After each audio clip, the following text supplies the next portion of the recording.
العلیم من الشیطان الرجیم بسم اللہ الرحمن الرحیم فلولا اذا بلغت الحلقوم وانتم حینئذ تنظرون ونحن اقرب الیہ منکم ولکن لا تبصرون فلولا ان کنتم غیر مدینین ترجعونها ان کنتم صادقین فاما ان کان من المقربین فروح وریحان وجنات نعیم واما ان کان من اصحاب الیمین فسلام لک من اصحاب الیمین واما ان کان من المکذبین الضالین فنزل من حمیم وتسلیۃ جحیم ان ھذا لہو الحق الیقین فسبح باسم ربک العظیم صدق اللہ مولانا العظیم وصلوا علی الحبیب اللہم صل علی سیدنا ومولانا محمد وآلہ وصحبہ اجمعین۔ سورہ واقعہ کی آیت نمبر 83، 84، 85، 86 اور 87 میں گزشتہ آیات طیبہ کی طرح ایک مضمون پیش کیا گیا ہے۔ اللہ کریم ارشاد فرماتے ہیں کہ اگر تم مجھے ماننے کے لیے تیار نہیں ہوئے مشرکین مکہ تو ذرا غور تو کرو، جب میں تمہاری روح قبض کرنے لگتا ہوں اور روح قبض کرنے کے وقت تم اپنے مرنے والے کے پاس موجود ہوتے ہو، تو اگر کوئی طاقت نہیں ہے تو تم اس وقت اس روح کو روک کیوں نہیں لیتے؟ اپنی طاقت سے، اپنی قوت سے مرنے والے کو بچا کیوں نہیں لیتے؟ بڑے خوبصورت انداز سے اسے پیش کیا، ارشاد فرمایا فلولا اذا بلغت الحلقوم، حلقوم حلق کی جمع ہے، حلق، پس تم کیوں لوٹا نہیں دیتے جب روح حلق تک پہنچ جاتی ہے؟ تمہیں نظر آ رہا ہوتا ہے کہ اب یہ بازو ٹھنڈے ہو گئے، ٹانگیں ٹھنڈی ہو گئی، اب اس کی جان نکل رہی، جان کنی کا وقت ہے، تو جب وہ حلق تک پہنچتی ہے تو تم اسے پلٹا کیوں نہیں لیتے؟ وَأَنْتُمْ حِينَئِذٍ تَنْظُرُونَ، حالانکہ تم اس وقت پاس بیٹھے دیکھ رہے ہوتے ہو، پاس بیٹھے ملاحظہ کر رہے ہوتے ہو، دیکھ رہے ہوتے ہو، تو روک کیوں نہیں لیتے کہ ہم نہیں مرنے دیں گے؟ کیونکہ اللہ تعالیٰ تو نہیں ہے تمہارے بقول، کوئی طاقت نہیں ہے، کوئی پیدا کرنے والا نہیں ہے، کوئی مارنے والا نہیں ہے، تو پھر تم روک لو، نہ مرنے دو۔ وَنَحْنُ أَقْرَبُ إِلَيْهِ مِنْكُمْ، اور ہم اس وقت تم سے زیادہ مرنے والے کے قریب ہوتے ہیں۔ اللہ فرما رہے تم بھی قریب بیٹھے ہوتے ہو، لیکن میں اس سے کہیں زیادہ قریب بیٹھا ہوتا ہوں، کہیں زیادہ قریب ہوتا ہوں مرنے والے کے، وَلَٰكِن لَا تُبْصِرُونَ، البتہ تمہاری آنکھیں دیکھ نہیں سکتی، تمہارے اندر قوت نہیں کہ تم رب کا دیدار کر سکو۔ اللہ فرماتا ہے میں تو کہیں زیادہ قریب مرنے والے کے اس وقت ہوتا ہوں جب جان نکل رہی ہوتی ہے، تو اگر تمہارے اندر ہمت ہے تو مرنے والے کو روک لو۔ اگر تم نہیں مانتے ہو کہ کوئی خدا نہیں ہے، کوئی پیدا کرنے والا نہیں ہے، تو پھر تمہارے اندر طاقت ہونی چاہیے کہ تم کسی کو مرنے نہ دو جب اس پہ جان کنی کا عالم ہو۔ فرمایا وَنَحْنُ أَقْرَبُ إِلَيْهِ مِنْكُمْ، ہم تم سے بھی زیادہ اس کے قریب ہوتے ہیں، وَلَٰكِن لَا تُبْصِرُونَ، لیکن تمہاری آنکھیں دیکھ نہیں سکتی۔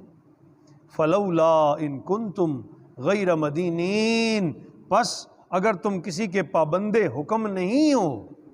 اگر تم کسی کے حکم کے پابند، ہم اللہ کے حکم کے پابند ہیں نا، ایمان والوں کو یقین ہے کہ ہم جو کرتے ہیں اللہ کے حکم سے کرتے ہیں، جو کرتے ہیں، جو چلتے ہیں، جو کھاتے ہیں، جو پیتے ہیں، ہماری ساری طاقتوں کا مالک اللہ ہے۔ اللہ پاک چاہیں تو ہوتا ہے، وہ نہ چاہیں تو نہیں ہوتا۔ تو اللہ پاک فرما رہے ہیں اگر اے ظالموں تم کسی کے حکم کے پابند نہیں ہو، تم کسی کے حکم میں نہیں ہو، ترجعونہا، تو پھر لوٹا کیوں نہیں دیتے اس روح کو؟ پھر کہا ترجعونہا، لوٹا لو نا اس روح کو جو جا رہی ہے، ان کنتم صادقین، اگر تم اپنے دعوے میں سچے ہو کہ کوئی خدا نہیں۔ تو یہ ایک کھلا چیلنج ہے اللہ کی ذات کا اپنے بندوں کو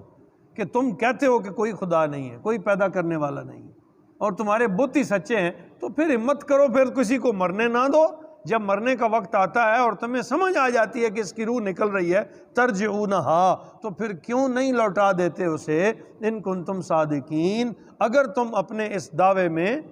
سچے ہو تو مرنے والی کی روح کو لوٹا لو۔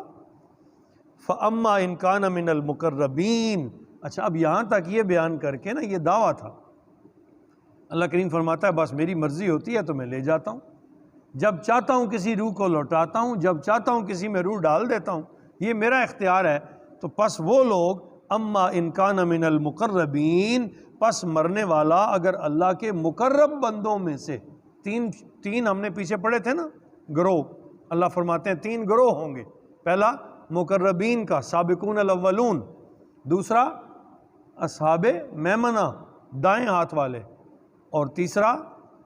بائیں ہاتھ والے۔ تو فرمایا اگر مرنے والا، پھر اس پورا باب بیان کرنے کے بعد نا آخر میں اللہ تعالیٰ نے کنکلوژن دیا بات کا، انجام فرمایا اگر مرنے والا من المقربین، وہ اللہ کے مقرب یعنی قریب تر بندوں میں سے ہوگا، سابقون الاولون میں سے ہوگا، جس کی ساری زندگی راہ خدا میں اللہ کی مرضی پر گزری ہوگی،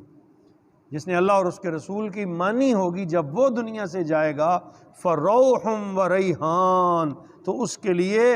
راحتیں اور خوشبودار غذائیں ہوں گی، اس کے لیے راحتیں یعنی آرام، سکون ہی سکون، اور خوشبودار غذائیں ہوں گی، وہ جنات نعیم، اور سرور والی جنتیں، نعمتوں بھری جنتیں ہوں گی، نعمتوں بھری جنتیں ہوں گی۔ وَأَمَّا إِن كَانَ مِنْ أَصْحَابِ الْيَمِينَ، اور اگر وہ مرنے والا دائیں ہاتھ کے گروہ سے ہوگا، دائیں ہاتھ والوں میں سے ہوگا، جن کا نامہ اعمال دائیں ہاتھ میں ہوگا، فَسَلَامٌ لَكَ مِنْ أَصْحَابِ الْيَمِينَ، کتنا بڑا کرم ہوگا، کتنی بڑی مہربانی ہوگی۔ اللہ فرماتا ہے جب وہ میری بارگاہ میں آئیں گے جن کا نامہ اعمال دائیں ہاتھ میں ہوگا، تو انہیں کہا جائے گا تمہیں سلام ہو اے دائیں ہاتھ والو، تمہیں تمہارے رب کا سلام ہو۔ اور یہ بہت بڑے اجر کی چیز ہے کہ ان کا رب انہیں سلام کرے گا، شان کتنی ہوگی، ان کا مقام کتنا بڑا ہوگا۔ فرمایا جو دائیں ہاتھ والے ہیں فَسَلَامٌ لَكَ مِنْ أَصْحَابِ الْيَمِينَ، کہا جائے گا تمہیں سلام ہو اے دائیں ہاتھ والو۔ وَأَمَّا إِن كَانَ مِنَ الْمُكَذِّبِينَ، اور اگر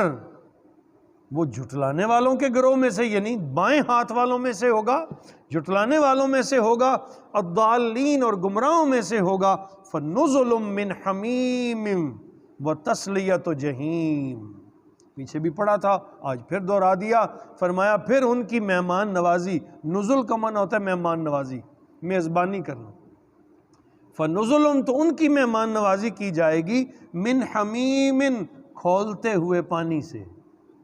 اللہ اکبر، اللہ تعالیٰ لاکھ بار معافی عطا فرمائے۔ وَتَصْلِيَةُ جَحِيمٍ، اور داخل ہونا پڑے گا انہیں بھڑکتی ہوئی دوزخ میں۔ یہ جو بائیں ہاتھ والے ہیں ان کے نامہ اعمال بائیں ہاتھ میں ہوں گے، جب یہ پہنچیں گے بارگاہ الہی میں تو فرمایا ہم ان کی کھولتے ہوئے پانی سے مہمان نوازی کریں گے، جہنم کی آگ میں جھونک دیں گے۔ اِنَّ هَٰذَا لَهُوَ حَقُّ الْيَقِينِ، اور بے شک یہ جو کچھ اوپر بیان ہوا، جتنا ہم سورہ واقعہ شریف میں پڑھ کے آئے ہیں، اللہ فرما رہے ہیں جو بھی بیان ہوا ہے حق الیقین، یہ یقیناً حق ہے، ریب نہ کرنا کبھی بھی، اس میں شک نہ لانا، ایسے ہی ہوگا، حق الیقین، اس پہ پکا یقین کر لو۔ فَسَبِّحْ بِسْمِ رَبِّكَ الْعَظِيمِ، پس پاکی بیان کریں اپنے رب کے نام کی جو بڑی عظمتوں والا ہے۔ اگر بچنا چاہتے ہو، کوئی دوسرا تمہارے پاس راستہ نہیں، اللہ کے رسول نے بھی یہی راستہ عطا کیا، اللہ کے ہو جاؤ، اللہ پاک سے تعلق جوڑ لو، اس کی تسبیح بیان کرو، اس کے نام کے ورد کیا کرو۔ جب رب کے نام کا ورد کرو گے وہ تمہیں اپنا قرب عطا کر دے گا، وہ تمہیں مقربین میں، دائیں ہاتھ والوں میں شمار کر دے گا۔ تو فرمایا فَسَبِّحْ بسم ربک العظیم، پس اے میرے حبیب مکرم صلی اللہ تعالیٰ علیہ وسلم آپ اپنے رب کی پاکی بیان کیجئے، اس کے نام کی جو بڑے عظمتوں والا، بڑی شانوں والا ہے۔ اور ساری امت کو یہ حکم ارشاد فرمایا، بڑے پیارے جملے پیر صاحب نے لکھے، فرماتے ہیں گویا یوں کہا جا رہا ہے اے محبوب مکرم، اے عظمتوں، اپنے عظمتوں والے رب کی پاکی بیان کرو، اس کی صفت ربوبیت اس کی ملکیت، اس کی شان، اس کی عظمت، اس کی کبریائی کے گن گاؤ، اس طرح اور کوئی نہیں کر سکتا جیسے وہ کرتا ہے۔ حضرت داؤد علیہ السلام کی تسبیح سن کر صرف پرندے اور پہاڑ اللہ تعالیٰ کی تسبیح کرنے لگتے تھے۔ اے میرے پیارے حبیب، جب آپ اللہ کے نام کی تسبیح بیان کریں گے تو زمین کی پستیاں، سمندروں کی وسعتیں، فضاؤں کی بے کرانیاں اللہ کے ذکر سے اور اس کی تسبیح و تحمید سے خوب معطر ہو جائیں گی اور اس کی تسبیح و تعلیل سے گونج اٹھیں گی۔ پس اے میرے حبیب، آپ اپنے رب کی پاکی بیان کیجئے۔ سبحان ربی العظیم، سبحان ربی الاعلی، لا الہ الا انت سبحانک انی کنت من الظالمین۔ اور پڑھتے رہنا چاہیے سبحان اللہ والحمد للہ ولا الہ الا اللہ واللہ اکبر ولا حول ولا قوة الا باللہ العلی العظیم۔ وآخر دعواہم الحمد للہ۔